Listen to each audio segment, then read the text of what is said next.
සදහම් දහර අපමණ විපත් අභිමුවවද සදාතනික බුදු දහමින් සලසාගත හැකි සැනසුම පැවසෙන සදහම් දෙසුම සදහම් දහර විනද සේවයෙන් සදහම් දහර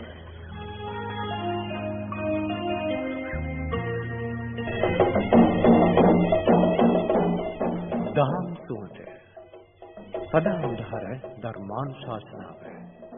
අපේ ස්වාමීන් වහන්සේ සදහම් දහර ධර්මානුශාසනාවන් වෙනුවෙන් පවත්වන 8 වන ධර්මානුශාසනාව. නිර්වාණ අවබෝධය ලබා ගැනීම සඳහා උත්තරීතර බෝධියක් වෙත ඔබ සමීප විය යුත්තේ කෙසේද?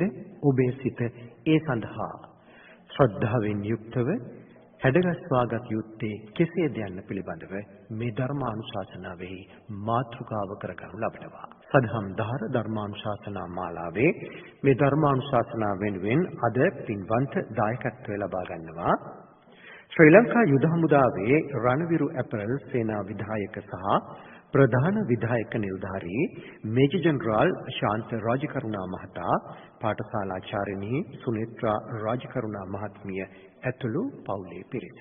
සදහවතුනි, ධර්මානුශාසනා ශ්‍රවණය කිරීමට ප්‍රථමයෙන් අපි තිසරණ සහිත පංචශීලයේ සමාදන් වන්නට සාදුකාරයක් පවත්වා නමස්කාරය කියමු. සාදු සාදු සාදු. අවසරයි ස්වාමීන්ද්‍රයන් වහන්සේ. නමෝ තස්ස භගවතු අරහතෝ සම්මා සම්බුද්දස්ස. නමෝ තස්ස භගවතු අරහතෝ සම්මා සම්බුද්දස්ස. නමෝ තස්ස භගවතු අරහතෝ සම්මා සම්බුද්දස්ස. බුද්ධං සරණං ගච්ඡාමි. බුද්ධං සරණං ගච්ඡාමි. ධම්මං සරණං ගච්ඡාමි. ධම්මං සරණං ගච්ඡාමි. සංඝං සරණං ගච්ඡාමි. සංඝං සරණං ගච්ඡාමි. ဒ ුතියම්පි බුද්ධං සරණං ගච්ඡාමි. ဒ ුතියම්පි බුද්ධං සරණං ගච්ඡාමි. ဒ ුතියම්පි ධම්මං සරණං ගච්ඡාමි. ဒ ුතියම්පි ධම්මං සරණං ගච්ඡාමි. ဒ ුතියම්පි සංඝං සරණං ගච්ඡාමි. ဒ ුතියම්පි සංඝං සරණං ගච්ඡාමි. තතියම්පි බුද්ධං සරණං ගච්ඡාමි. තතියම්පි බුද්ධං සරණං ගච්ඡාමි. තතියම්පි ධම්මං සරණං ගච්ඡාමි. තතියම්පි ධම්මං සරණං ගච්ඡාමි. තතියම්පි සංඝං සරණං ගච්ඡාමි. තතියම්පි සංඝං සරණං ගච්ඡාමි. ආනාති පාතා වේරමණී සික්ඛාපදං සමාදියාමි. ආනාතිපාතා වේරමණී සික්ඛාපදං සමාදියාමි. අදින්නාදානා වේරමණී සික්ඛාපදං සමාදියාමි. අදින්නාදානා වේරමණී සික්ඛාපදං සමාදියාමි. කාමේසු මිච්ඡාචාරා වේරමණී සික්ඛාපදං සමාදියාමි. කාමේසු මිච්ඡාචාරා වේරමණී සික්ඛාපදං සමාදියාමි. මුසාවාදා වේරමණී සික්ඛාපදං සමාදියාමි. මුසාවාදා වේරමණී සික්ඛාපදං සමාදියාමි. සුරාමේරය මජ්ජපමා දත්තානා වේරමණී සික්ඛාපදං සමාදියාමි. සුරාමේරය මජ්ජපමා දත්තානා වේරමණී සික්ඛාපදං සමාදියාමි. සාදු සාදු සාදු. සමන්ත චක්ඛවාලේසු අත්‍රා ගච්ඡන්තු දේවතා සද්ධම්මං මුනි රාජස්සේ සුනන්තු සග්ග මොක්ඛදං ධම්ම ශ්‍රවණ කාලෝ අයං භදන්තා. ධම්ම ශ්‍රවණ කාලෝ අයං භදන්තා ධම්මස්සවන කාලෝ අයං භදන්තා නමෝ තස්ස භගවතු අරහතු සම්මා සම්බුද්දස්සේ නමෝ තස්ස භගවතු අරහතු සම්මා සම්බුද්දස්සේ නමෝ තස්ස භගවතු අරහතු සම්මා සම්බුද්දස්සේ. එනස්නේ අද දවසේ මේ පින්තුන් සියලු දෙනාම ශ්‍රී ලංකා ගුවන්විදුලි සංස්ථාවේ වෙළඳ සේවයේ සදහම් දහර ධර්ම දේශනා මාලාවේ තවත් එක ධර්ම දේශනාවක් ශ්‍රවණය කරන්න සූදානම් සිටිනවා. එනස්නේ අද දවසේ මේ ධර්ම දේශනාවේ පින්බර දායකත්වයේ දරනවා ශ්‍රී ලංකා යුද හමුදාවේ රණවිරු ඇපරල් සේනා විධායක සහ ප්‍රධාන විධායක නිලධාරී මේජර් ජෙනරාල් ශාන්ත රාජකරුණා මහතා ඇතුළු පවුලේ සියලු දෙනා විසින්. එනස්නේ සදහම් ධර්ම දේශනා මාලාව මේ පින්තුන් කෙරෙහි බොහෝ අනුකම්පාවෙන් මේ වන විට ආරම්භ වෙලා මාසයක පමණ කාලයක් සම්පූර්ණ වෙනවා. 2020 වර්ෂයේ ජූලි මාසයේ දෙවනිදා තමයි මේ සදහම් ධර්ම දේශනා මාලාව ආරම්භ කළා. එතෙන් සිට මේ පින්තුන් කෙරෙහි බොහෝම අනුකම්පාවෙන් මේ ස්ථානයට වැඩම කර වදාරන්නට යෙදුණු ගරුකටයුතු මහා සංඝ රත්නය විසින් මේ පින්තුන්ට විවිධාකාරයෙන් ධර්මයට අනුකූල ආකාරයෙන්ම ඒ ධර්මාවවාදයන් ධර්මානුශාසනාවන් පවත්වන්නට යෙදුණා. විශේෂයෙන් නිවන් මාර්ගයේ අරමුණු කරගෙන ගරුකටයුතු නායක හාමුදුරුවරුන් වහන්සේලා විසින් සතිපට්ඨාන සූත්‍ර ආදී දේශනා මාලාවකුත් ඒ වගේම අප විසින් ආරම්භයේ සිට නිවන් මාර්ග සකස් කරගන්න ආකාරය පිළිබඳව ඒ අනුසාරයෙන් ධර්ම දේශනා මාලාවක් ආරම්භ කරන්නට යෙදුණා. ඒ ධර්ම දේශනා මාලාවේ මුලින්ම අපි සාකච්ඡා කරා නිවන් මාර්ග සකස් කරගන්නේ කොහොමද, ඊළඟට ධර්ම දේශනාවකින් ධර්මයේ ශ්‍රවණය කිරීමෙන් ඇතිවන පින්බලය කුමක්ද, ඊළඟට නිවන් මාර්ග සකස් කරගන්න ආකාර සහ නිවන් මාර්ග වර්ධින ආකාර මොනවාද, ඒ වගේම දෙවන ධර්ම දේශනාවෙන් ඒ ධර්ම දේශනාවේම දිගුවක් හැටියට දෙවන කොටසක් හැටියට විශේෂයෙන්ම නිවන් මඟ සකස් කරගන්න අපි කමතහන නැත්නම් නිවන් මඟ පිළිබඳව යම් අදහසක් සකස් කරගන්නේ කොහොමද කියන කාරණා සාකච්ඡා කරා. එතනදී අපි කිව්වා නිවන් මඟ පිළිබඳව අපිට අවබෝධයක් ඇති කරගන්න සුදුසුම පුද්ගලයා තථාගතයන් සම්මා සම්බුදුරජාණන් වහන්සේ බවත් ඊළඟට බුදුරජාණන් වහන්සේ ජීවමානව වර්තමානීය වෙනකොට වැඩ වාසය නොකරන නිසා දෙවි දේවතාවුන් වහන්සේලාගේ සුද්ධාවාස භ්‍රම ලෝකවල වාසය කරන රහත් ඵලයට පත්වෙච්ච දෙවි දේවතාවුන් වහන්සේලාගේ උපකාර ගන්න ආකාරයත් අපි කෙටියෙන් කියා දුන්නා. එතනදී උපමාවක් හැටියට අපේ බුදුරජාණන් වහන්සේට බුදු වීම සඳහා මුලින්ම සුද්ධාවාස භ්‍රම ලෝකයේ වැඩ වාසය කරන රහතුන් වහන්සේලාගේ උපකාර ලැබපු ආකාරයත් උපමාවක් හැටියට අපි කියා දුන්නා. ඊළඟට තුන්වෙනි ධර්ම දේශනාව හැටියට ඒ ධර්ම දේශනාවේම තුන්වෙනි කොටස හැටියට අපි අවසානයේ ඔබට කියා දුන්නා තමන් විසින් කමඨහනක් සකස් කරගන්නේ කොහොමද කියලා. දැන් අර දෙවන ධර්ම දේශනාවේ දිගුවක් හැටියට අපි පැමිණුණා. අපි කමඨහන් ගන්න ඕනේ කාගෙන්ද, කොහොමද කමඨහනක් සකස් කරගන්නේ, අපේ නිවන් මාර්ගය සොයාගන්නේ කොහොමද, ඒ සඳහා බුදුරජාණන් වහන්සේ කියලා තියෙන අනුපිළිවෙල මොකක්ද කියන කාරණා ටික වෙනකන් අපි කතා කළා. කතා කරලා අද ඒ ධර්ම දේශනා මාලාවේම හතරවන ධර්ම දේශනාව. එහෙම නැත්නම් අප විසින් සිදු කරන්නා වූ අටවන ධර්ම දේශනාවේ අපි ඔබට කියා දෙන්න බලාපොරොත්තු වෙනවා.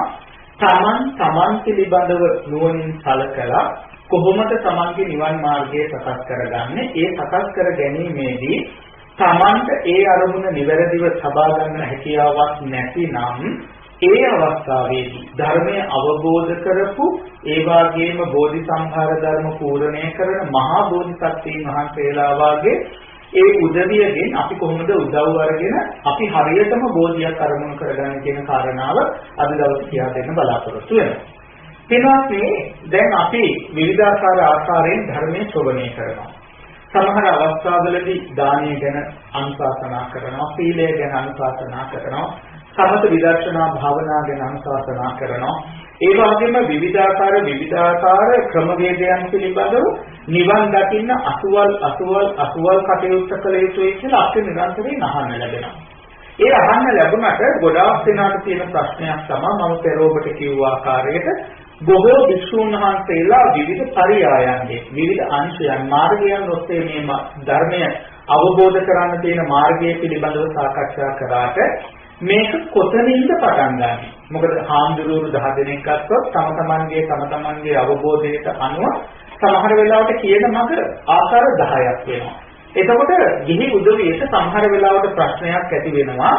අපි කොතනින්ද මේ ධර්ම මාර්ගයේ හරියටම පටන් ගන්නෙ? දානයෙන්ද, සීලයෙන්ද, භාවනාවෙන්ද, මොන වත් පිළිවෙත් වලින්ද කොතනින්ද පටන් ගන්නෙ කියන ගැටලුව තියෙනවා.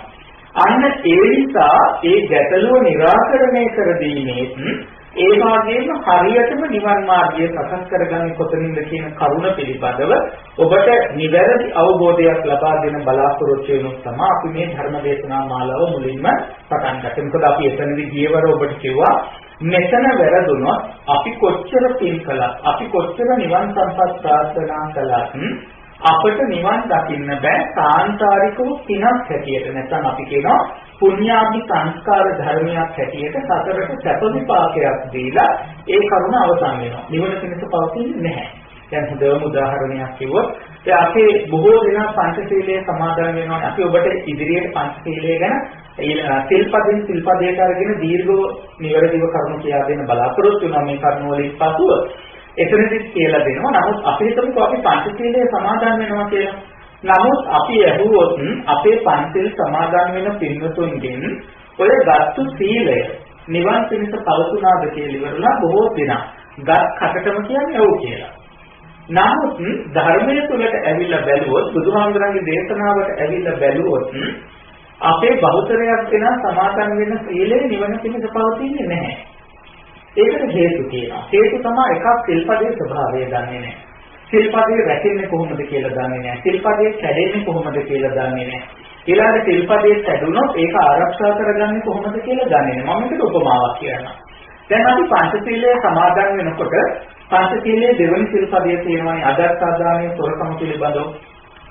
සොරකම පිළිබඳව දේශනා කරනකොට බුදුහාමුදුරුවෝ දේශනා කරනවා සොරකම කියන කටයුත්ත නැත්නම් සොරකම් කිරීම සම්පූර්ණ වෙන්න හේතු වන කාරණා 898ක් ගැන කතා කරනවා බුදුහාමුදුරුවෝ. එතකොට මේ කාරණා 898 ගැන හරියට දන්නේ නැතුව කෙනෙක් මම සොරකමින් වැළකෙනවා කියලා පාලි භාෂාවෙන් හරි කුමන ආකාරයකින් හරි සිල්පදේ සමාදන් වුණාට කැඩෙන්නේ කොහොමද කියලා දන්නේ නැති නිසා සිල්පදේ කැඩුනද කියන අවබෝධයක් ඇත්තෙත් නැහැ, නොකැඩුනාද කියන අවබෝධයක් ඇත්තෙත් නැහැ. ඒ වගේම ඒ සිල්පදයෙන් කෙලෙස් නැතෙන්නේ කොහොමද? කොතරම් කෙලෙස් ප්‍රමාණයක් නැතෙනවද? නොනැසෙන කෙලෙස් මොනවාද? නොනැසෙන කෙලෙස් නැසන්නේ කොතනින්ද කියන අවබෝධය නැතිනම් ඒ සිල්පදයේ සමාදන් වුණා කියන එක තමයි පිනක් පමණයි, කුසලයක් පමණයි. මොකද මාර්ගය වැඩෙන්න අවශ්‍ය කරන මාර්ගාංග ඒ තුල සම්පූර්ණ වෙලා නැහැ. ප්‍රඥාවෙන් මේ ගමන් මඟ සකස් කරගෙන නැහැ. අන්න ඒ වගේ තමයි මෙන්න මෙතනත් මම පෙර කිව්වට ගොඩක් අය පන්සිල් සමාදන් වුණාට ඒක නිවන පිණිස පවතින්නේ නැහැ. නිවන පිණිස නොපවතින්නේ මේ ධර්මකාරණා පිළිබඳව හරි අවබෝධයක් නොමැති නිසා. ඒ වගේම තමයි පෙරම ඔබට කිව්වා තුන්තරා බෝධියක් කියන මිත්‍යාව තුළ තුන්තරා බෝධියකින් යම් බෝධියකින් නිවන් සම්පත් ලැබේවා කියන අරමුණින් නිවන් සම්පත් ප්‍රාර්ථනා කිරීම තුළ සම්පූර්ණයෙන්ම නිවන් මඟ ඇහි වෙනවා කියලා කිව්වා. ඒත් ඒ අනුව තමයි අපි කියා දෙන්න පටන් ගත්තේ. එහෙමනම් කොහොමද බුදු කෙනෙක් නැති කාලයක අපි අපේ නිවන් මඟ හරියට සකස් කරගන්නේ කියලා. එතනදී පුංචි විවරණයක් හැටියට අපි අරගත්ත දෙවි දේවතාවුන් වහන්සේලාගේ උදව් ගන්න ආකාරය පිළිබඳව අපි අනතුරුව කතා කරන්න තියෙන්නේ තමන්ව ප්‍රත්‍යවේක්ෂා කරලා නිවන් මඟ සකස් කරගන්න ආකාරය පිළිබඳව. ඒ කාරණාව තමයි අද දවසේ අපි ඔබට කියා දෙන්න බලාපොරොත්තු වෙන්නේ. පින්වත්නි, දැන් මේ කාරණාව කියා දීමේදී විශේෂයෙන් මුලින්ම අපි සැලකිල්ලට ගත යුතු කාරණාවක් තිබෙනවා. ඒ තමයි පළවෙනිම කාරණාව තමයි කාරණා දෙකක් මෙතනදී මූලික වෙනවා. ඒ අතර ප්‍රධානම කාරණාව තමයි තමන්ව නිවැරදිව අවබෝධ කරගන්න ඕනේ. මේක තමයි පළවෙනි කාරණාව. දෙවෙනි කාරණාව සිතේ තියෙන වංචනික ධර්මතා පිළිබඳව. ඒ කියන්නේ සිත රවටන ධර්මතා පිළිබඳව කල්පනාකාරී වෙනවා. මෙන්න මේ කාරණා දෙක හරියට සකස් කරගත්තොත් ඔබ ධර්මයක් දන්නවා නම් යම් පමණකට හෝ ඔබට කිසිම අපහසුාවක් නැතිව බුදුරජාණන් වහන්සේ සමීපේ තමන්ගේ නිවන් මඟ සොයාගත්තා හා සමානවම තමන්ට මාර්ගය සකස් කරගන්න පුළුවන්. ඒ තමන් නිවන් දකින්නේ මොන බෝධියෙන්ද? රහත් බෝධියෙන්ද? නැත්නම් පසේ බුද්ධත්වයෙන්ද? නැත්නම් බුදු බවෙන්ද කියන තැන හරියට සකස් කරගන්න පුළුවන්. ඒක නිසා වෙනදා වාගේම මේ කියන කාරණා හොඳට අවධානයෙන් ධාරණය කරගන්න. ඒ වගේම නැවත හොඳට සිහියෙන් කල්පනා කරලා බලන්න කියලා මෛත්‍රී සිතින්යුක්තව මේ පින්තුන්ට ආරාධනා කරනවා. දෙවත් මේ තමන් සත්‍යවේක්ෂා කරනකොට නැත්නම් තමන්ගේ ජීවිතය පිළිබඳව නුවණින් සලකා බැලීම තමයි අද දවසේ කියා දෙන්න දෙයක්. කොහොමද මේක කරන්නේ? දැන් මේක කරනකොට එකවරම ඔබට හිතේවි. දැන් තමන් ගැන හිතන්න ගත්තාම මුලින්ම වෙන දේ තමයි මම කොච්චර හොඳයිද මම තරම් හොඳ කෙනෙක් නෑ කියලා ඉවරලා තමයි මුලින්ම හිත විසින් අපිට කියා දෙන්න පටන් ගන්න. මෙන්න මෙතන තමයි මම කිව්වේ තමන් ගැන පරිස්සමෙන් බැලිය යුතුයි කියලා. මොකද හිතේ තියෙන ස්වභාවයක් තමයි කෙලෙස් වල තියෙන ස්වභාවයක් තමයි තමන්ගේ සත්‍ය වශයෙන්ම දකින්න තියෙන වැරදි හැටියට ගණනය කරන්නේ නැහැ. ගොඩාක් වෙලාවට අපි ඒවා සාධාරණීකරණය කරන්න යම් අර්ථකථන ඒ වැරදි වලට ඉස්මතු කරනවා නැත්නම් ලබා දීම සිද්ධ කරනවා. මෙන්න මෙතන තමයි පරිස්සම් වෙන්න ඕනේ. අපි මෙතනදී මුලින්ම බලන්නට ඕනේ දැන් අපි මේ කාරණාවේදී මුලින්ම සලකලා බලන්න ඕන දේ තමයි මේ තුන්තරා බෝධියකින් කුමන බෝධියකට කැමතිද කියන එක. එතන මුලින්ම අපි හොඳට සකස් කරගන්නවා. ඒකට අපි ධර්ම දැනුම වර්ධනය කරගන්න ඕනේ. මොකද අපි පෙර සිටම ඔබට කිව්වා මේ ධර්මයේ අධ්‍යයනය නොකර මේ ධර්මයේ කියවන්නේ නැතිව කුමන ආකාරයකින්වත් ඔබ මේ ධර්ම මාර්ගය සකස් කරගන්න හැදුවට ඒක කරගන්න බෑ. හරියට මාර්ගය නොදැන යන තැන ගැන ඉලක්කයක් නැතිව ඒමී අත ගමන් කරන්නා හා සමාන තැනකට එතකොට අපිවපත් වෙනවා. අන්න ඒක නිසා අපි මොකද කරන්න ඕනේ මුලින්ම බණ පොත නැත්නම් ධර්මයේ ඉගෙන ගන්නට ඕනේ. ඕනම දෙයක් එහෙමනේ අපි හිතමු අපි උසස් පෙළ විභාගයකට විශ්වවිද්‍යාල විභාගයකට මේ කෙනෙක් සිටින්න බලාපොරොත්තු වෙනකොට අපි මොකොත් ඉගෙන ගන්න නැතුව එකපාරටම ගිහලා අපිට ප්‍රශ්න පත්‍රයට උත්තර ලියන්න බෑ. ඒක නිසා අපි මෙතනදී ධර්මයේ පිළිබඳව යම් ප්‍රමාණයකට හෝ දැනුවත් බවක් ඇති කරගන්නට ඕනේ. එතනදී මූලික වශයෙන් අපි අපේ බෝධිය අරමුණු කරනකොට තමන්ගේ චිත්ත ස්වභාවය තමන් පැමිණිච්ච මේ ජීවිතය තුළ තමන් පැමිණිච්ච සතර ගමන පිළිබඳව නුවණින් විමසා බලන්න ඕනේ. නුවණින් විමසා බලනකොට අපි කියනවා ප්‍රත්‍යවේක්ෂා කරනවා කියලා කියනවා. ඒකට කොහොමද නුවණින් සලකා බලන්නේ? තමන්ගේ ජීවිතය පිළිබඳව සලකා බලනකොට බලන්න ඕනේ තමන් බොහෝම ආත්මාර්ථකාමී කෙනෙක් කියලා. මේක කියපු ගමන් කතිය කැමති නැහැ නැත්නම් කෙනෙක් කැමති නැහැ මම ආත්මාර්ථකාමී කියන විදිහට කල්පනා කරලා බලන්න. ඒ දකින්න කැමති නැහැ. ඒකයි මම කිව්වේ සත්‍ය ස්වභාවය දකින්න ඕනේ කියලා. ඊළඟට බලන්න ඕනේ මම මධ්‍යස්ථ ලෙස පරාර්ථකාමී කෙනෙක්ද නැතිනම් උපරිම ආකාරයෙන් පරාර්ථකාමී කෙනෙක්ද කියලා කල්පනා කරලා බලන්න. මෙන්න මේ තුන තමයි මුලින්ම හදා ගන්නට ඕනේ. මොකද මේ අනුව තමයි රහත් බෝධියද, පසේ බුද්ධත්වයේද, සම්මා සම්බුද්ධත්වයේද කියන බෝධිය තමයි අරමුණු කරන්න පුළුවන්. දැන් සමාජයේ බොහෝ දෙනා ඉන්නවා සමහර අවස්ථාවලදී අපිට කියනවා එහෙනම් අනේ හාමුදුරුවනේ අපිට බුදු බව ලබන්න, පසේ බුදු බව ලබන්න ගොඩාක් කාලයක් අරගෙන පාරමිතා පුරනවට වඩා සමහර අවස්ථාවලදී බොහෝ දෙනා අරගෙන නිවන් දකින්නට වඩා ඉක්මනින් මේ සසර මිදෙන්න පුළුවන් නම් හොඳයි කියලා කියන පිළිසක් තියෙනවා. එතනදී සමහර වෙලාවට ආත්මාර්ථකාමීත්වයක් එනවා. ඒ වගේම සමහර වෙලාවට නිවන් දකින්න බොහෝ තද බලාපොරොත්තුවක් එතන තියෙනවා. තදබල බලාපොරොත්තුවක් තියෙනවා. අනේ ඉක්මනින්ම මේ සසර ගමනින් මිදුණොත් හොඳයි කියලා. ඒකට ඒ වගේ අදහස් තියෙන කෙනෙක් පසේ බුද්ධත්වයක් හෝ සම්මා සම්බුද්ධත්වයක් අරමුණු කරන එක සුදුසු නැහැ. මොකද එයාගේ අපේක්ෂාව තියෙන්නේ ඉක්මනින් මම කොහොම හරි මේ සසර දුකේ මිදෙන්න ඕනේ. මට මගේ අම්මා තාත්තා සහෝදර සහෝදරියෝ නෑදෑයෝ මිත්‍රයෝ අනිත් මේ සංසාරයේ දුක් විඳින සත්‍යෝ මේගොල්ලෝ අරගෙන යන්න කරන්න බෑ. ඒක නිසා මම ඉක්මනින් මේ සසර දුකෙන් මිදෙන්න ඕනේ කියලා කල්පනා කරන පිළිසක් අපිට සමාජයේ හමු වෙනවා. ඒතකොට ඒ අය පසේ බුද්ධත්වයක් හෝ එහෙම නැත්නම් බුද්ධත්වයක් අරමුණු නොකර රහත් ඵලයම අරමුණු කරනවා නම් එයාගේ ගමන් මාර්ගයේ වඩා වේගවත් වෙනවා. මොකද එයා අනෙක් අයට කොහොම වෙතත් Taman මුලින්ම ධර්මය අවබෝධ කරලා සතරෙන් මිදෙන්න ඕනේ කියන අපේක්ෂාවෙන් යුක්තව සිටින නිසා. ඊළඟට බලන්නට ඕනේ තවත් සමහර පිරිසක් ඉන්නවා Taman පිළිබඳ හිතීමක් තිබෙනවා. හැබැයි යම් පමණකට සම්පූර්ණව නෙමෙයි යම් පමණකට අනුන් පිළිබඳව අනුකම්පා කරනවා.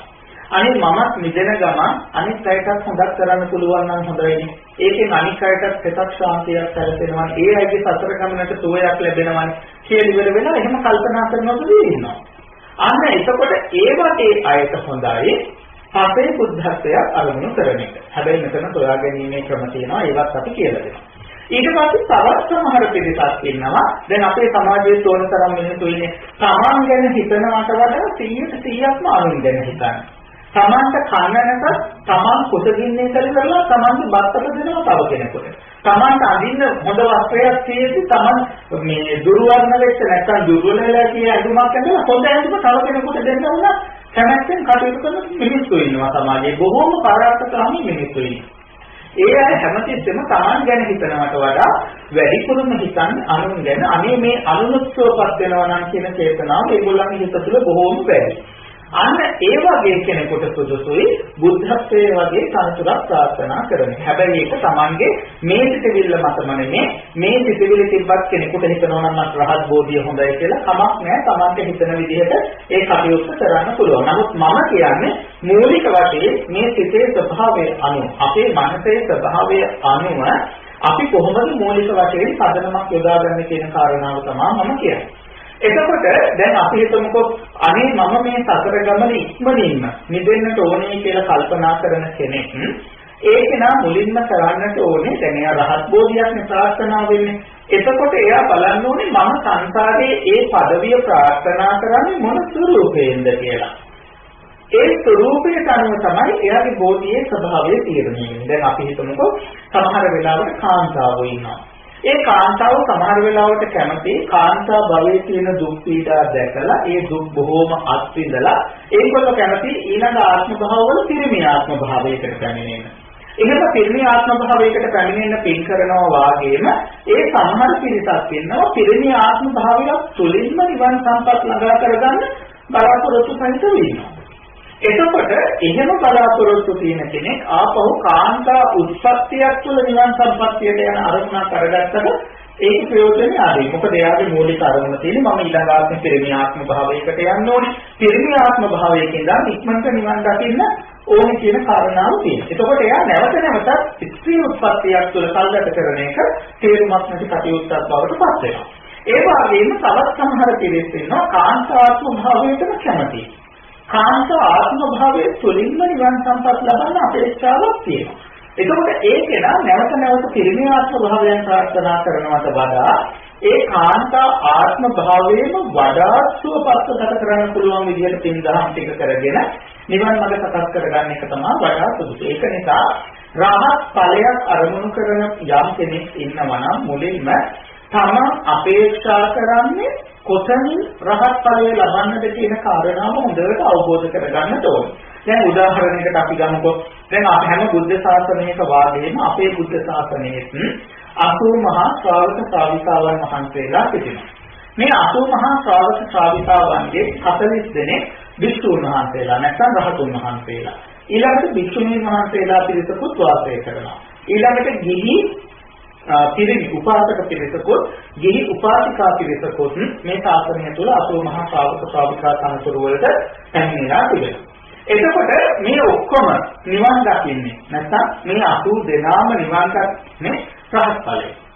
එතකොට රහත් ඵලයේ නිවන් දැක්කට තමන්ට අවබෝධයක් තියෙන්න ඕනේ මම පැවිදි වෙලා භික්ෂුන් වහන්සේ කෙනෙක් හැටියට නිවන් දකින්නවද භික්ෂුණීන් වහන්සේ කෙනෙක් හැටියට නිවන් දකින්නවද නැත්නම් මම ගිහිව ඉඳලා උපාසකයෙක් හැටියට නිවන් දකින්නවද උපාසිකාවක් හැටියට නිවන් දකින්නවද කොහොමද කරගන්නේ කියන කාරණාව පිළිබඳව හොඳ අවබෝධයක් තියෙන්න ඕනේ. ඒ නිසායි මම මේ කාරණා ටික කිව්වේ.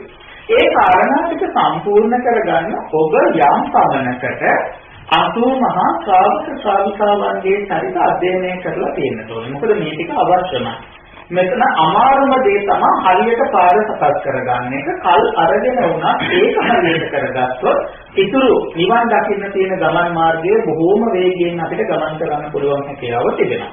එතකොට අපි හිතමුකෝ රහත් ඵලයටපත් වෙන අය නැත්නම් රහත් ඵලයක් ප්‍රාර්ථනා කරන අය මුලින්ම තේරුම් ගන්නට ඕනේ තමන් ස්ත්‍රී භාවයෙන්ද පුරුෂ භාවයෙන්ද පැවිදි භාවයෙන්ද නැතිනම් උපාසක භාවයෙන්ද නිවන් දකින්නේ කියලා.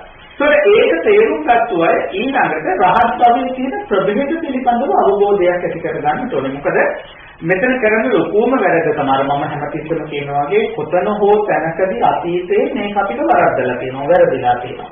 ඒ වැරද්ද ඒ විදිහටම අපි සාධකාර දිදී පැමිණිච්ච නිසා වර්තමානයේ වෙනකොට මොකද කරලා තියෙන්නේ මේක අපිට මාර්ගයේ වැහිලා තියෙනවා. උපමාවක් කියෝ දැන් නුවර යුගයේ පිළිබඳව සාසන ඉතිහාසයේ කතා කරනකොට කියනවා ඔය අසරණ සරණ සිල්පාතික මහානායක හාමුදුරුවෝ ගැන සරණංකර මහානායක හාමුදුරුවෝ ගැන කතා කරනකොට කියනවා ඒ කාලේ සතරකට ගාථාවකින් බණපදයක් කියනවා කෙනෙක් හිටියේ නැහැ කියලා. ඔක්කොම හිතියේ යාන්ත්‍ර මාත්‍ර ගුරුකම් කරන වෙදකම් කරන මේ වගේ කටයුතු කරන පිරිස තමයි හිතියේ. බණපදයක් කියා දෙන්න පිරිසක් හිටියේ නැහැ. ඒ නිසා මේගොල්ලෝ සාසනය රැක ගන්න කියලා එක් කරපු එක මතයක් තමයි යම් කිසි පවුලකින් දරුවෙක් පැවිදි කළොත් කුල පරම්පරා 7ක්ම නිවන් දකිනවා කියන එක. නැත්නම් සත්මුතු පරම්පරාවක්ම නිවන් දකිනවා කියන කතාව. ඉතින් ඒ කතාව අහපු ගමන් අපේ උපාසකම්වල මොකද උනේ? ටිකට හරහාට ඉන්න පොඩි ළමයි අරගෙන ඉවරලා මහාන කරගෙන යන්න පටන් ගත්තා. ඒ ඇයිට නිවැරදි අවබෝධයක් ලැබුණේ නැහැ. දෙන්න කෙනෙක් හිටියේ නැහැ.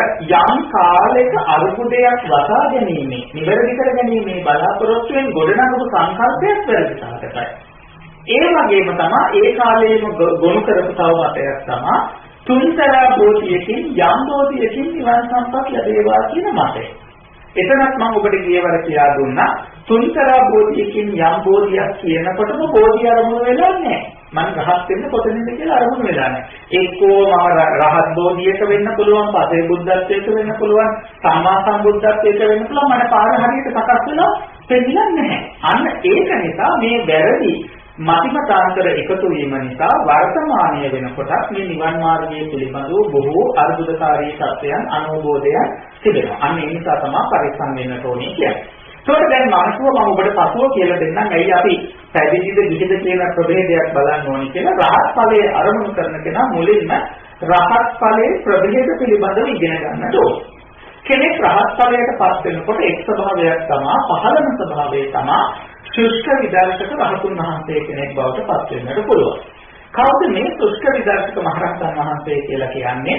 සමත භාවනා සාංශාරිකව වඩන්නේ නැතිව විදර්ශනා භාවනාව පමණක් වඩලා ධ්‍යාන ඉස්මතු කිරීම ආදී තැන් වලින් උපදවා ගන්න විශේෂ දක්ෂතා විශේෂ හැකියාවක් අපි ඒවට කියනවා අෂ්ට සමාපatti පංච අභිඥා කියලා කියනවා. ඒ කියන්නේ උපමාවකට ගත්තොත් ඉර හඳා ගන්න පුළුවන්. Taman වගේ රූප දහස් ගාණක් මවන්න පුළුවන්. විවිධ රූප වලට Tamanගේ ශරීර ස්වභාවය පරිවර්තනය කරන්න පුළුවන්. නොපෙනී යන්න පුළුවන්. අන්න ඒ වගේ දේවල් කරන්න හැකියාව නැහැ රහතුන් වහන්සේට. සමතයෙන් කරන කටයුතු මුකුත් කරගන්න බැහැ. නමුත් ධර්මය අවබෝධ කරලා තියෙනවා. රහත් වෙලා තියෙනවා. කෙලෙස් නැතලා තියෙනවා. ඒකෝට Taman කල්පනා කරන්න ඕනේ මම එවැනි රහත් ඵලයක්ද බලාපොරොත්තු වෙන්නේ කියලා. එහෙමනම් ඊටු ටිකට යන්නේ නැතුව ශුෂ්ක විදර්ශක බවට අවශ්‍ය වෙන්නේ විශේෂයෙන්ම විදර්ශනා භාවනාව පිළිබඳව වැඩිපුර ඉගෙන ගැනීම. ඒකට මුල් තැන දීලා ඒ භාවනාවම මූලික කරගෙන සීලාදී ගුණ ධර්ම රකිමින් අනිකුත් පින්කම් වර්තිලිවෙත් කරමින් විදර්ශනාවම වැඩිපුර වඩමින් එයා ගමන් කරොත් එයාට ශුෂ්ක විදර්ශක භාවයටපත් වෙන්න පුළුවන්. ඒක පහසුයි. එහෙම නැත්නම් ඊට වඩා උසස් කියලා කියනවා යම් කිසි කෙනෙක් අර්ථ සමාපatti පංච අභිඥා කියන විශේෂිත ධර්මතා. එතනදී කියනවා ධර්මතා 13ක් තියෙනවා. අර්ථ සමාපatti කියවම සමවත් 8යි. ඊළඟට පංච අභිඥා කියවම අභිඥා 5ක් තියෙනවා. ධර්මතා 13ක් තියෙනවා. මේ ධර්මතා 13 වර්ධනය කරගෙන රහත් ඵලයටපත් වෙනවා. උපමාවකට කිව්වොත් එහෙම දැන් බුදුරජාණන් වහන්සේ ඊර්ති ප්‍රාතිහාර්ය පාන අවස්ථාවේ විශේෂයෙන්ම විවිධ භික්ෂූන් වහන්සේලා, භික්ෂුණීන් වහන්සේලා, උපාසකයෝ, උපාසිකාවෝ ඇවිල්ලා ස්වාමීනි ඔබ වහන්සේ ඉන්න තීර්ථකයෝ দমনය කරනකොට මේ විශාල මහනුවර මේ ප්‍රාතිහාර්ය පාන කොට ඇවිල්ලා ඔබ වහන්සේ මහන්සි වෙන්න එපා. අපි ප්‍රාතිහාර්ය පාන. අන්න එතකොට මේ ශාසනයේ යම් පිළිසක් ඉන්නවා රහත් ඵලයට අමතරව ලෝකේ සාමාන්‍ය සත්වයින්ට කළ නොහැකි විශේෂ දක්ෂතාව පෙන්වන්න පුළුවන් හැකියාවෙන් යුක්තව රහත් ඵලයට පත් වෙලා තියෙනවා. එතකොට අර ශුෂ්ක විදර්ශක රහත් භාවයට වඩා මේ බව උසස් බව වැඩි. මොකද මේකට එන්න යා විදර්ශනාව වාගේම සමත භාවනාව හොඳට වර්ධනය කරලා තියෙනවා. ඒකට විදර්ශනාව විතරයි මුල් කෙනා වැඩි. මෙයා සමත විදර්ශනා දෙකම වඩා ගන්නට ඕන එක හා සමානව. එතකොට එයාට විශේෂ දක්ෂතා ලැබෙනවා. Taman කල්පනා කරන්න ඕනේ එහෙනම් මම ඒ වගේ රහත් ඵලයකට දෙන්නේ. ඊළඟ එක තමයි සතර පටිසම්භිදාලාභී රහත් භාවයට. නැත්නම් අපි කියනවා අපේ ධර්මයේ නිතර කතා කරනවා මහරහතුන් වහන්සේ කියන නමක් විවහාර කරනවා. මහරහතුන් වහන්සේගේ රහතුන් වහන්සේගේ තියෙන වෙනස එන්නේ රහතුන් වහන්සේ කෙනෙකුට වඩා බුද්ධ ධර්මය පිළිබඳව නැත්නම් බුදුහාමුදුරන්ගේ දේශනාව පිළිබඳව වැඩිදුර අවබෝධයක් වැඩිදුර විස්තර කියා දීමේ අවබෝධයක් තියෙනවා මේ මහරහතන් වහන්සේ. අන්න ඒක නිසා අර දෙදෙනාටම වඩා මහරහතන් වහන්සේ ශ්‍රේෂ්ඨ වෙනවා. දැන් උදාහරණයක් ඇටියට ගත්තොත් අපි දන්නවා අපේ ලංකාවට බුදුදහම ගෙනීමේදී විශාල කර්තව්‍යයක් සිද්ධ කරපු මහරහතන් වහන්සේ කෙනෙක් තමයි මිහිඳු මහරහතන් වහන්සේ. මිහිඳු මහරහතන් වහන්සේ ගැන කියනකොට කියනවා මිහිඳු මහරහතන් වහන්සේ මහරහත් භාවයට පත් වෙච්ච කෙනෙක්. ඇයි?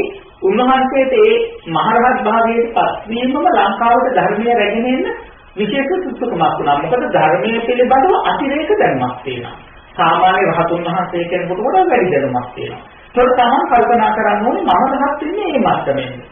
එතනක් නැත්තම් ඊට වඩා තව උසස් දැනක් තියෙනවා. කෙනෙකුට කැමති නම් එතන කල්පනා කරන්න පුළුවන්. ඒ තමයි මම 80 මහා ශ්‍රාවක ගොඩක අයත් වෙන කෙනෙක් බවට පත් වෙලා රහත් වෙනවා. උන්වහන්සේලා රහත් ඵලය තමයි ලබන්නේ. දැන් උදාහරණයක් ඇටියට ගත්තොත් මහා කාශ්‍යප මහ රහතන් වහන්සේ, රාහුල මහ රහතන් වහන්සේ, අනුරුද්ධ මහ රහතන් වහන්සේ, වර්ධකාපිලානි, බද්දකච්චායන, පටාචාර, කේම මේ වගේ අය මේ විශේෂී පුද්ගලයෝ. ඒක තමයි කල්පනා කරන්නේ මම රහත් වෙන්නේ යම් ශාසනයක අර විදිහට 80 මහා ශ්‍රාවක වික්ෂු පිරිසට අයත්වද නැත්නම් වික්ෂුණී පිරිසට අයත්වද නැත්නම් උපාසක උපාසිකා ගමයට අයත්වද කියලා කල්පනා කරන්නට ඕනේ. එතකොට ඒ අනුව එයාට පුළුවන් තමන්ගේ රහත් ඵලයේ කොතනදීද හදාගන්නේ මොනවාද කරන්න ඕනේ කියන අවබෝධය ඇති කරගන්න. එහෙමත් නැත්නම් තව උත්සාහම තැන් දෙකක් තිබෙනවා. ඒ තමයි අග්‍ර ශ්‍රාවක සම්තුරු දෙක. කෙනෙක් කල්පනා කරනවා නම් මම යම් ශාසනයක කාර්යකුත්ත මොග්ගල්ලාන ආදී උසස්ම ඵලයකින් ධර්මය අවබෝධ කරලා රහත් භාවයට පත් වෙනවා කියලා ඔන්න ඔය පරිසරය හොඳට අවබෝධ කරගන්නට ඕනේ. ඔය පරිසරය අවබෝධ කරගත්තට පස්සේ ඔතෙන්ට තමයි උපකාරී වෙන්නේ තමයි කාන්තා භවක් තුළද තිරිමි භවක් තුළද ධර්මය අවබෝධ කරගන්න.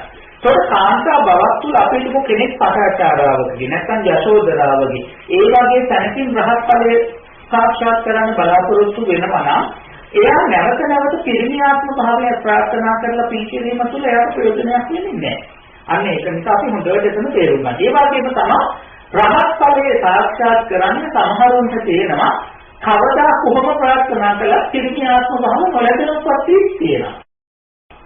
කාන්තාව උත්පත්ති නොලැබෙන අවස්ථාවක් තියෙනවා. ඒකත් තේරුම් ගන්න. දැන් උදාහරණයකට ගත්තොත් අපි හිතමු කෙනෙක් හිතනවා මම යම් ආත්ම භාවයක බුදු කෙනෙකුට පාදචාරිකාව වෙලා ඒ ශාසනයේ රහත් ඵලයට පත් වෙන්නට ඕනේ. හරියට අපේ යශෝදරා මහරහත් තෙරණිය වගේ. එතකොට එයා ඒ තත්වයෙන් විවරණ අරගත්තොත් ආය සංසාරයේ ඉදිරියට කවදාවත් එයාට පිළිමියාත්ම භාව ලැබෙන්නේ නැහැ. ඇයි එයා ප්‍රාර්ථනා කළේ බෝධිසත්වයන්ට පාරමිතා පුරන්න උපකාර කර කර ඒ බෝධිසත්වයන්ගේ ශාසනයේදී රහත් ඵලෙ ලැබීම. ඒකෝ බෝධිසත්වෝ පිරිමියාත්ම භාවය යශෝදරාව ගත්තොත් කාන්තාත්ම භාවය යශෝදරාව විවරණ ගත්තේ කාන්තා ස්වරූපයෙන් මේ ඵලයටපත් වෙන්න නම් නැවත එයා පිරිමියාත්ම භාවයකට උත්සාහ කරනවා කියන එක කවදාවත් වෙන්නේ නැහැ. මොකද වෙන්නේ නැත්නම් යාට බුදු කෙනෙක් විවරණ දීලා තියෙන්නම කාන්තා භව තුළ සාධාචාරිකව වශයෙන් නිවනට යන්න අවශ්‍ය මාර්ගය සකස් වෙන නිසා. අන්න ඒ නිසායි මම ඔබට කිව්වේ අපි මුලින්ම අපි නිවන් දකින ඵලය පිළිබඳව හොඳ අවබෝධයකුත් කොතනින්ද නිවන් දකින්නේ මොන ස්වરૂපයෙන්ද නිවන් දකින්නේ කියන කාරණාව පිළිබඳව අවබෝධයක් ඇති කරගන්න ඕනේ. එහෙම නැතුව මේ වර්තමානයේ කියන හැම එකටම සාදු සාදු සාදු කිය නිවන් සම්පත් ලැබේවා කියන ප්‍රාර්ථනාව තුළ අපිට ඇත්තටම නිවනට ගමන් කරන්න පුළුවන් හැකියාවක් නැහැ. ඒක නිසා ඔබ මුලින්ම රහත් ඵලයටපත් වෙනවා නම් මේ රහත් ඵලයේ ප්‍රභේද පහ පිළිබඳවත් 80 මහා ශ්‍රාවක ශ්‍රාවිකා චරිත පිළිබඳව අවබෝධ කරගන්නට ඕනේ. ඒකට හොඳම දේ තමයි අංගුත්තර නිකායේ තියෙනවා ඒකක නිපාතේ ඒකකත්ත පාළියේ කියන කොටසේ මේ 80 මහා ශ්‍රාවකයන්ගේම චරිත තියෙනවා. 80 දෙනාගේම චරිත තියෙනවා අටුවාවේ අංගුත්තර නිකායේ අටුවාවේ. ඔබට පුළුවන් මේ බණපොත කියවන්න. අටුවා පොත කියවන්න පුළුවන්. කියවුවාම එතන සඳහන් වෙනවා ඒ අරමුණ බලාපොරොත්තුෙන් ඒ අය කරපු පින්කම් පිළිබඳව. එහෙනම් ඔබ මේ තනතුර බලාපොරොත්තු වෙනවා නම් ඔබ මේ පින්කම් පටන් ගන්නට ඕනේ. දැන් උදාහරණයක් ඇටියට මෙහෙම ගමුකෝ. අපි හිතමු යම් ළමයෙක් සාමාන්‍ය පෙළ විභාගය කරලා එයා බලාපොරොත්තු වෙන සිටිනවා ගණිතාංශයෙන් ඉහළට යන ඉංජිනේරුවෙක් වෙන්න. එතකොට එයා ගණිතාංශයෙන් ඉගෙන ගන්න බලාපොරොත්තු වෙනවා නම් එයා අපහු කලාංශයෙන් පන්ති ගියට වැඩක් නැහැ. එයාට දැනුමක් තියෙන්න ඕනේ මගේ අරමුණ තියෙන ඉංජිනේරුවෙක් වෙන්න. ඉංජිනේරුවෙක් වෙන්න අවශ්‍ය කරන්නේ මේ අංශය. ඒ නිසා මම ඉගෙන ගන්න ඕනේ මේ අංශය. මම පුරුදු කරන්න ඕනේ මේ අංශය. අන්න ඒ වගේ තමයි. අපි අදාළ ඵලය මොකක්ද කොතනද යන්නේ කියලා අරගත්තාම අපිට හොඳම උදාහරණ වෙන්නේ චරිත කතා. පෙර ඒ අය එතනට ආවේ කොහොමද? දැන් පොදු මුදාපි සාමාන්‍ය ජීවිතේ ගන්නකො ව්‍යාපාරයක් කරනකොට සමහරවිට පරම්පරාවෙන් වෙන ව්‍යාපාරයක් වුණත් නූතනේ ඒ පිළිබඳව දැනුම තියෙන අය හොඳට අධ්‍යයනය කරනවා කර්ම සමන්ගේ මුතුන් එක්ක කොහොමද මේ ටික ගොඩනගා ගත්තේ කියලා වෙලා. ඒකෝට ඒගොල්ලන්ට හොඳ අවබෝධයක් එනවා මේගොල්ලෝ මේවා හදලා තියෙන මෙහෙම අපිත් මේවා මේ විදිහට පවත්වන්න ඕනේ කියන අවබෝධයකින් නියම අවබෝධයකින් මේ වැඩ ටික කරනවා. අන්න ඒ වගේ තමයි ඒ රහත් ඵලයේ අරමුණු කරන කෙනා පෙර අය රහත් උනේ කොහොමද? කරපු පින්කම් මොනවාද? මොන විදිහටද සිදර කළා තියෙන්නේ? මොන විදිහටද දන් දීලා තියෙන්නේ? මොන විදිහටද තුන්දුවන් තරණ ගිහිල්ලා තියෙන්නේ? මොන විදිහටද පෙරවත් සමාදන් වෙලා තියෙන්නේ? මොන විදිහටද බණ ඉගෙනගෙන තියෙන්නේ? බුදුර සමීපේ මොන පින්කම් කළාද? මෙන්න මේව ගැන යම් සුළු හෝ අවබෝධයක් අපිට රාමුවක් අල්ල ගන්න පුළුවන් මේ 80 මහා ශ්‍රාවක ශ්‍රාවිකාවන්ගේ චරිත කියවුවට පස්සේ. ඒ කියවනකොට හොඳට බලන්න ඔබගේ හිත ගොඩාක්ම ඇලී යන චරිත කිහිපයක් ඔබට හමු වෙයි.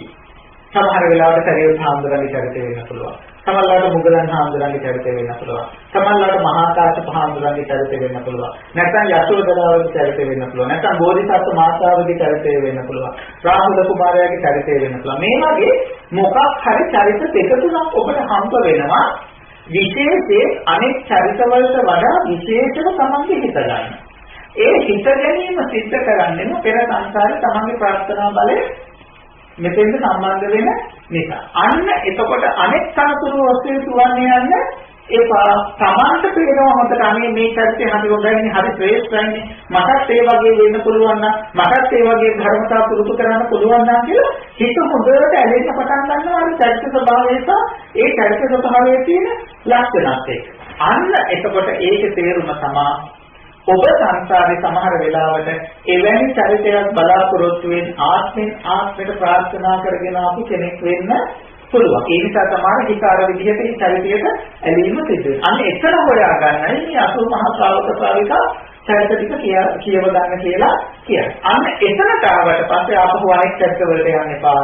අදාළ චරිතය හොඳට කිහිපවරක් අධ්‍යයනය කරන්න, විතික් විත අධ්‍යයනය කරන්න. ඒ කරලා තියෙන පින්කම් මොනවාද කියලා බලන්න.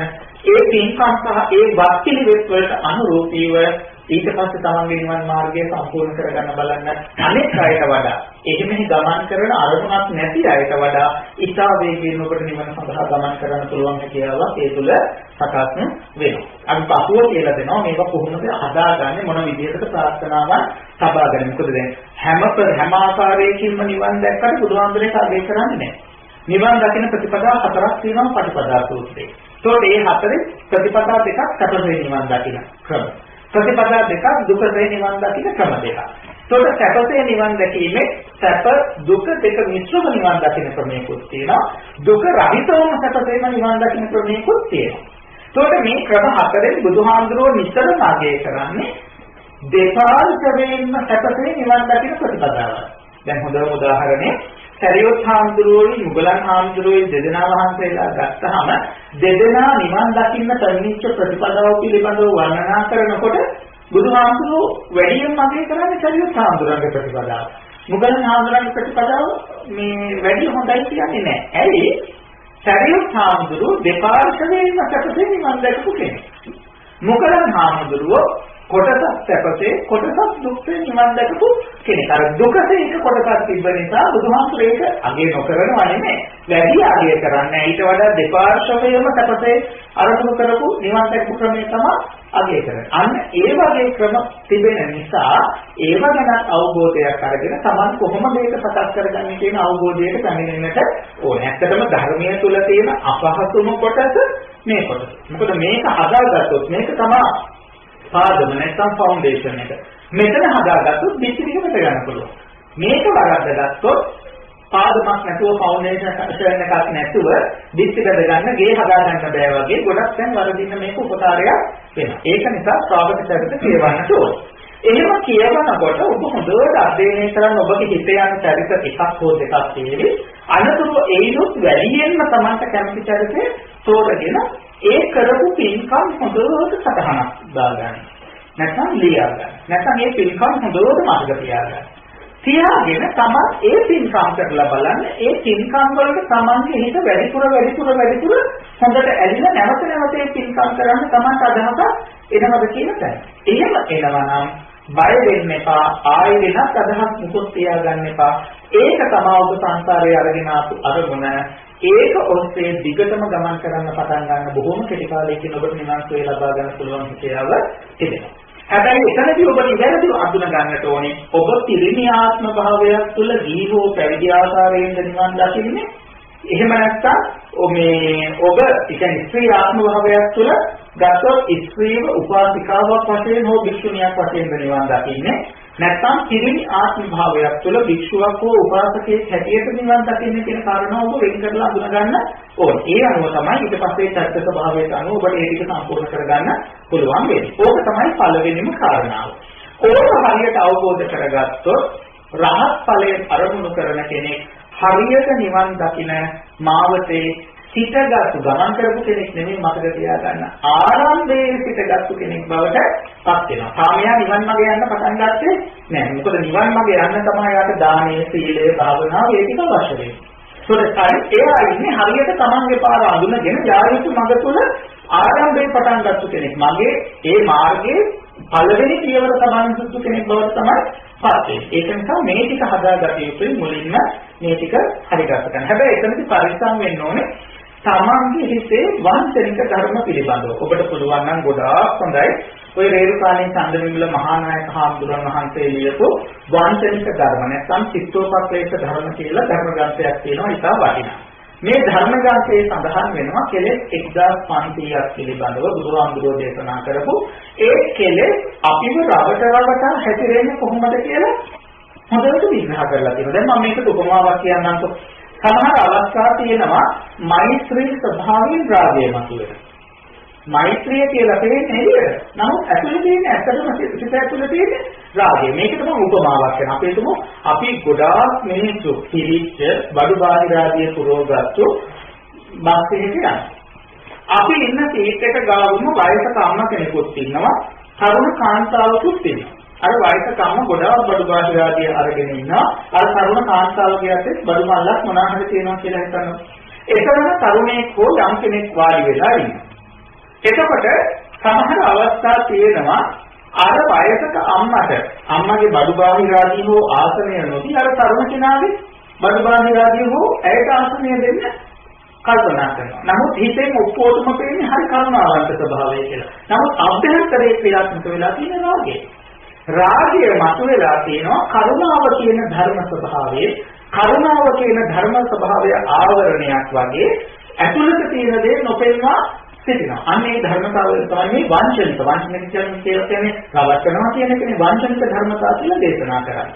අන්න ඒ වගේ ධර්මතාව 1500ක් තියෙනවා. නැති යුතු කෙලෙස් 1500ක් තියෙනවා. ඒකට මේ ටිකක් පොඩ හරි ඉගෙන ගන්න ඕනේ. අඩුම ගන්න 100ක්වත් පොඩ්ඩක් ඉගෙන ගත්තොත් කරපාදම් නොකලට පොඩ්ඩක් හරි බලාගත්තොත් තමන්ට තේරෙනවා අර බෝධි අරමුණු කරනකොට තමන්ගේ හිත හැදිරෙන වංචනික ස්වභාව තියෙනවා. එතකොට තමන්ට ඒව සකස් කරගෙන නෑ මේක මෙහෙමයි වෙන්නේ කියලා හරියටම වඩාත් හොඳින් ඒක අපේක්ෂ කරගන්න පුළුවන්. ඒකයි මම කියේ සමහර ධර්ම කාරණා තියෙනවා. අනිවාර්යයෙන්ම මෙතන බෝධි අරමුණු කරන්න අපි සකස් කරගත්ත නැත්නම් ඉගෙනගත්ත යුතුයම කාරණා තියෙනවා. ඒ නැතුව නෑ. හොඳම උදාහරණයක් අපි අද මහාචාර්ය කෙනෙක් වෙන්න පුළුවන්. අද ආචාර්යවරයෙක් වෙන්න පුළුවන්. නැත්නම් අපිට දුමුක භෞතික විද්‍යාව හෝ යම් අංශයක් පිළිබඳ උපාධියක් තියෙනවා වෙන්න පුළුවන්. හැබැයි මතක් කරගන්න අපි පුංචි කාලේ චක්‍රය කියන කච්චිද කීපාරක් ගුටි කාලේ. ගුරුවරුන්ගෙන් කීපාරක් දැනුම් අහලා ඇද්ද. පන්තියෙන් එළියට දාලා ඇද්ද. සමහරවිට ටොක්කක් යනලා ඇද්ද. ඒක අපිට හරිය අමාරුයි චක්‍රය කියන එකේ මුල් කාලේ. හැබැයි අද තත්කාල අච්චරයි මෙච්චරයි කියනවා මොකද වෙන්නේ?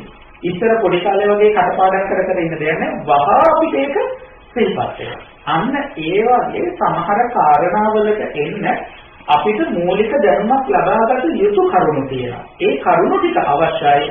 ඒ ටික නැතුව නිකන් බොරුවට අපි නිවන් ප්‍රාර්ථනා කරාට ඔබ වැරදි මාවතකට පැමිණෙනවා විතරයි වෙන්නේ. මොකද ධර්මය ඔබ ළඟ නැති නිසා. ඒක නිසා මේ කාරණා පිළිබඳව කරුණාවෙන් අවධානය යොමු කළ යුතුයි. එතකොට දැන් මෙහෙම කරපු කෙනා යම් අවබෝධයක් තිබෙනවා මම කොතනින්ද රහත් වෙන්නේ මොන ඵලයෙන්ද ඒ ඵලයේ ස්වභාව මොනවාද මොන තනතුරක්ද මම බලාපොරොත්තු වෙන්නේ. දැන් එයා රහත් ඵලයෙන් සඳහා අවශ්‍ය කරන මූලික පරිසරය හදාගෙන ඉවරයි. දැන් එයා අධ්‍යයනය කළ යුතුයි මම දන් දෙන්නේ කොහොමද? සිල් රකින්නේ කොහොමද? බණ භාවනා කරන්නේ කොහොමද? මගේ ශ්‍රද්ධාව වැඩි කරගන්නේ කොහොමද? මගේ වීර්ය ආදී ගුණ ධර්ම වැඩි කරගන්නේ කොහොමද? අන්න දැන් ඉතුරු ධර්ම කාරණා ටික සෙමින් එකතු කරගන්නකොට එයාට සාමාන්‍ය කෙනෙකුට වඩා බොහෝ වේගයෙන් නිවන් මඟ සකස් වෙනවා. ඕක තමයි මූලිකම අවශ්‍යතාවය කෙනෙකුට රහත් ඵලයක් අවබෝධ කරගන්න.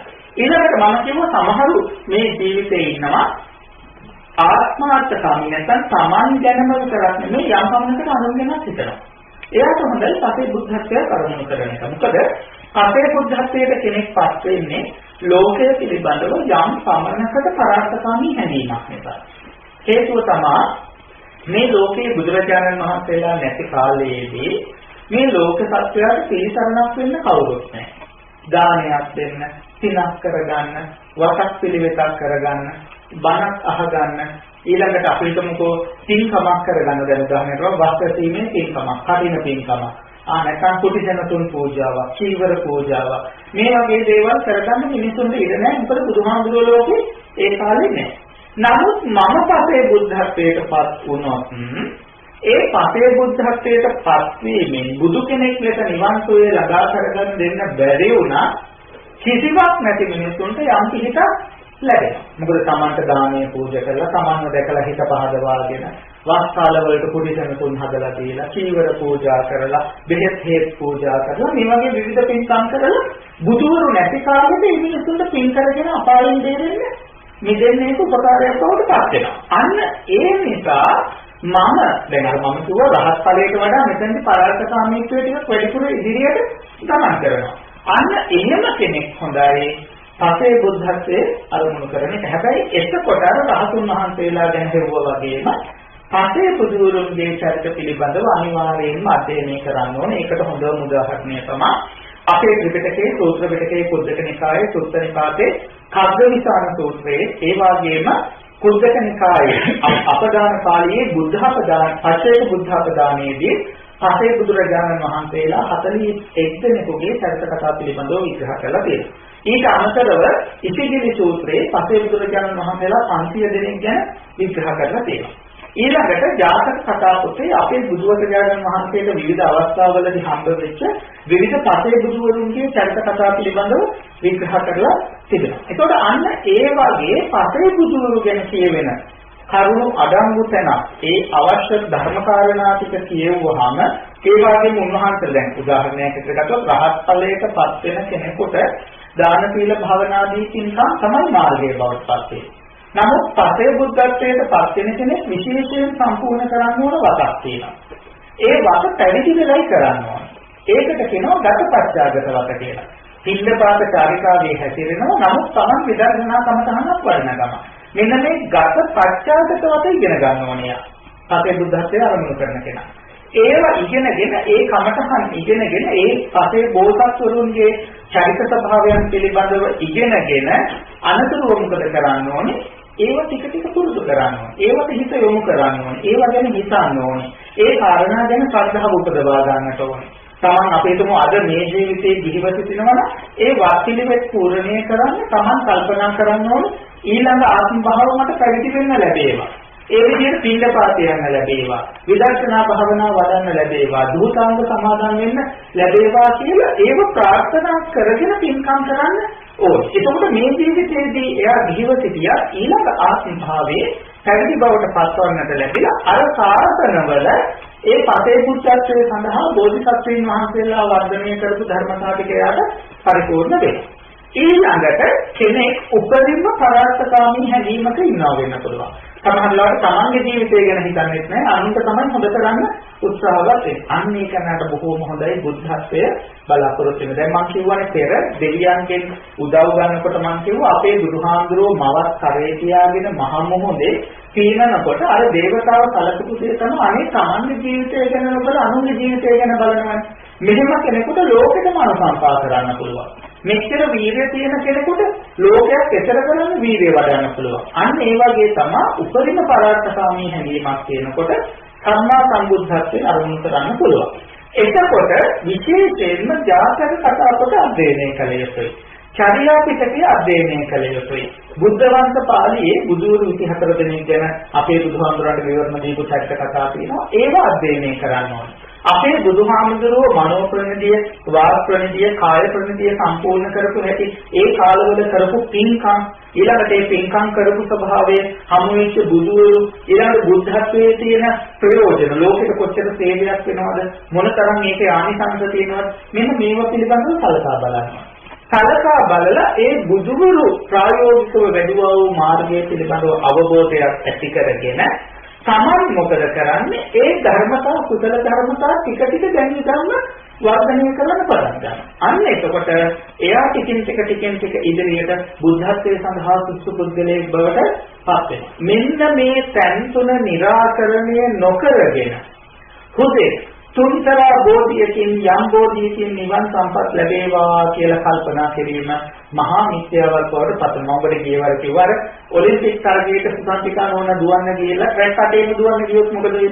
කවදාවත් දිනන්න බෑනේ. අන්න ඒ වගේ තමයි. තුන්තරා බෝධියෙන් යම් බෝධියක් කියනකොටම බෝධිය තමයි අරමුණු වෙලා නෑ. ඒ තුලම අවිද්‍යාව මිත්‍යාව ගැට වෙලා තියෙන නිසා නිවන් මාර්ගයේ එතනින්ම වැටීම සිදුන. ඒක නිසා හරියට සකස් කරගන්න මෙන්න මෙතනයි පළවෙනි තැන නිවන් දකින්න බලාපොරොත්තු වෙන කෙනා සකස් කරගන්න ඕනේ. තව ධර්මතා ගොඩක් තියෙනවා මේ තුල අපි ඉගෙන ගන්න ඕනේ. නමුත් මූලික පරිසරයේ මේක සම්පූර්ණ කරගත්තු කෙනා හරියටම ඒ පාත් එකේ ඒ මාර්ගයේ ආරම්භයේ මඟ වරදව ගන්න නැතුව සිටගත්තු කෙනෙක් බවට මාර්ගයේ පෙනිච්ච කෙනෙක් බවට පත් වෙනවා. ඒක නිසා මේ කාරණා පිළිබඳව හොඳට අවබෝධ කරගත්තට පස්සේ ඔබට පුළුවන් දන් දෙන විදිහ ඕන තරම් ඉගෙන ගන්න. සිල්පද ගැන ඕන තරම් ඉගෙන ගන්න පුළුවන්. සමථ විදර්ශනා ගැන ඔක්කොම ඉගෙන ගන්න පුළුවන්. නමුත් මෙතන වරද්ද ගත්තොත් හරියට ෆවුන්ඩේෂන් එක නැති ගයක් වගේ බිත්ති බඳ ගන්න බෑ වගේ අර ඔක්කොම ටික පසුව විනාශ වෙන්න කඩා වැටෙන්න මෙතන උපකාරයක් වෙනවා. ඒක නිසා මෙතන හොඳට අවබෝධ කරගන්න. අවබෝධ කරගෙන මේ කාරණා ටික හරියට සකස් කරගත්තොත් ඔබට ඒකාන්ත වශයෙන්ම බොහෝ දෙනා වගේ මුලා නොවි නිර්වාණ සම්පත්තිය ලබන්න අවශ්‍ය කටයුතු සම්පාදනය කරගන්න පුළුවන්. ඒ සඳහා අද දවසේ ධර්ම දේශනාව මේ ධර්මයේ ශ්‍රවණය කරා වූ පින්තුන් සියලු දෙනාටම එක හා සමානව හේතු වාසනා වේවා කියලා ආශිර්වාද කරනවා.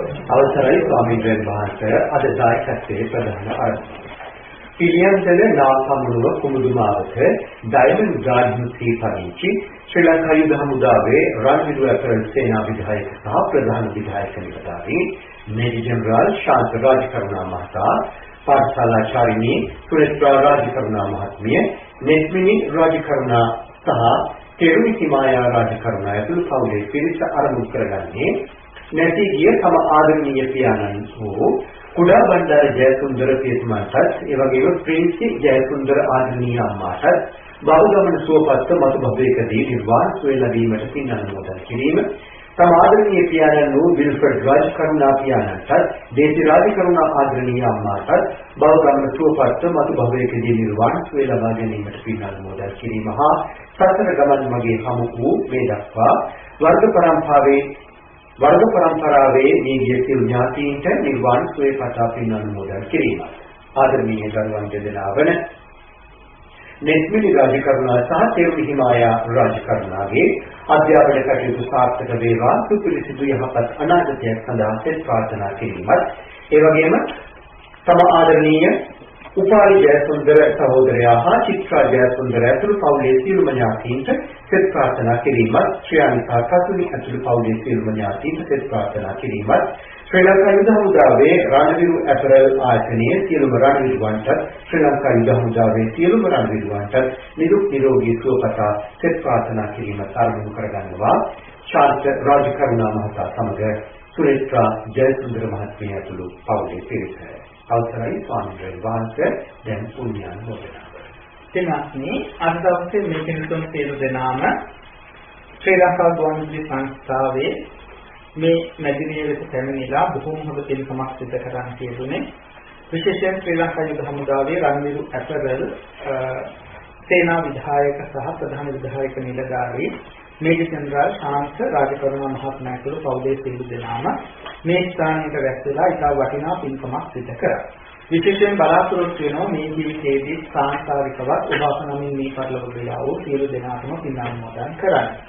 ඒ වගේම මේ අවස්ථාවක් කරගන්නවා යම්තා පිරිසක් ආරක්ෂක සේවයන්හි කටයුතු සිදු කරලා මේ පරිලෝක යන හේතුනාද ඒ වගේම කුරුරු යුද්ධයෙන් මේ පරිලෝක යන හේතුනාද ඒ සියලු දෙනාටම කළගුණ සැලකීමේ පින්කමක් හැටියට මේ පින් අනුමෝදන් කරන්නේ. ඒ වගේම කුරුරු යුද්ධයෙන් ආබාධිත තත්ත්වයට පත් වෙලා වර්තමානයේ ඒ ප්‍රතිකාර ලබන සියලුම රණවිරුවන්ට ඒ මහත්මීන්ට නිදුක් නිරෝගී සම්පත් දිගට සම්පත් ප්‍රාර්ථනා කරගන්න. ඒ වගේම ආරක්ෂක සේවයේ සේවය කරන සියලුම දෙනාටම නිදුක් නිරෝගී සම්පත් දිගට සම්පත් ප්‍රාර්ථනා කරනවා. මේ සත්‍යාර්ථනා ඒ ආකාරයෙන් ඉෂ්ට සිද්ධ වේවා. විශේෂයෙන් ඔබ අපනමින් මේ පරිලෝක ගියා වූ සියලු සත්වයෝ මේකින් අනුමෝදන් වෙලා සුඛී සෝපත් භාවයෙන් පත්වෙත්වා. සතර සෝපත් කරගන්න අතරතුර ඔවුන්ට පතන්නා වූ බෝධියකින් නිවනින් සැනසෙන්නට මේ පින් හේතු වාසනා වේවා කියලා සාදුකාරයක් පවත්වනවා. ලෝකපාලක ශාසන මාමික ඉෂ්ඨකාමී සියලු දෙවියෝ මේ පින් අනුමෝදන් වෙත්වා. දිව්‍ය සකස් වර්ධනය කරගනිත්වා. මේ පින්තුන් සියලු දෙනාටම මේ පින්තුන්ගේ සත්‍යාර්ථනා සියල්ලත් ඒ ආකාරයෙන් ඉෂ්ට සිද්ධ කර ගැනීම සඳහා සියලු දෙවියන්ගේ නිරන්තර ආරක්ෂාව ආශිර්වාදයේ රැකවරණය ලැබේවා. දෙවියන්ගේ මෛත්‍රී සිතයන් යහපත් සිතයන් බවට පත්වෙත්වා. මේ පින්තුන්ට නිරන්තරයෙන් ආරක්ෂාව ආශිර්වාදයේ රැකවරණය ලබා දෙන්න ආශ්‍රයම ඔවුන්ගේ දිව්‍ය අසීසුරුත් වර්ධනය කරගෙන නිවන් සුවයෙන් සැනසෙන්නට මේ පින් හේතු වාසනා කරගනිත්වා කියලා සාදුකාරයක් පවතුනවා. ඒ වගේම අද මේ ධර්ම දේශනාවේ පිළිබර දායකත්වයේ දරන මේජර් ජෙනරාල් ශාන්ත රාජකරුණා මහත්මයා ඇතුළු පවුලේ සියලු දෙනාගේම රැකී ආරක්ෂා කටයුතු, ගෘහාදී කටයුතු, දුවදරුවන්ගේ අධ්‍යාපන කටයුතු, අනාගත කටයුතු ආදී සියලු කටයුතු සිතනවා පතනවාටත් වඩා සර්වප්‍රකාරයෙන් සාර්ථක වේවා. සියලු කටයුතු සාර්ථක කරගන්න අතරතුර වඩා පුණ්‍යකාමී ජීවිතයක් ගත කරන්නට, සතර සෝපත් කරගන්නට, පරලොවින් සෝපත් වන්නට, නිවන් සුවය සඳහා අද මේ පින්කම් එක හා සමානව හේතු වාසනා වේවා කියලා සාදුකාරයක් පවත්වනවා. ආකාශත්ථාච බුම්මත්තා දේවා නාග මහිත්‍තිකා පුඤ්ඤන්තං අනුමෝදිत्वा චිරං රක්ඛන්තු ලෝක සාසනං චිරං රක්ඛන්තු දේශනං චිරං රක්ඛන්තු ත්වං සදාති.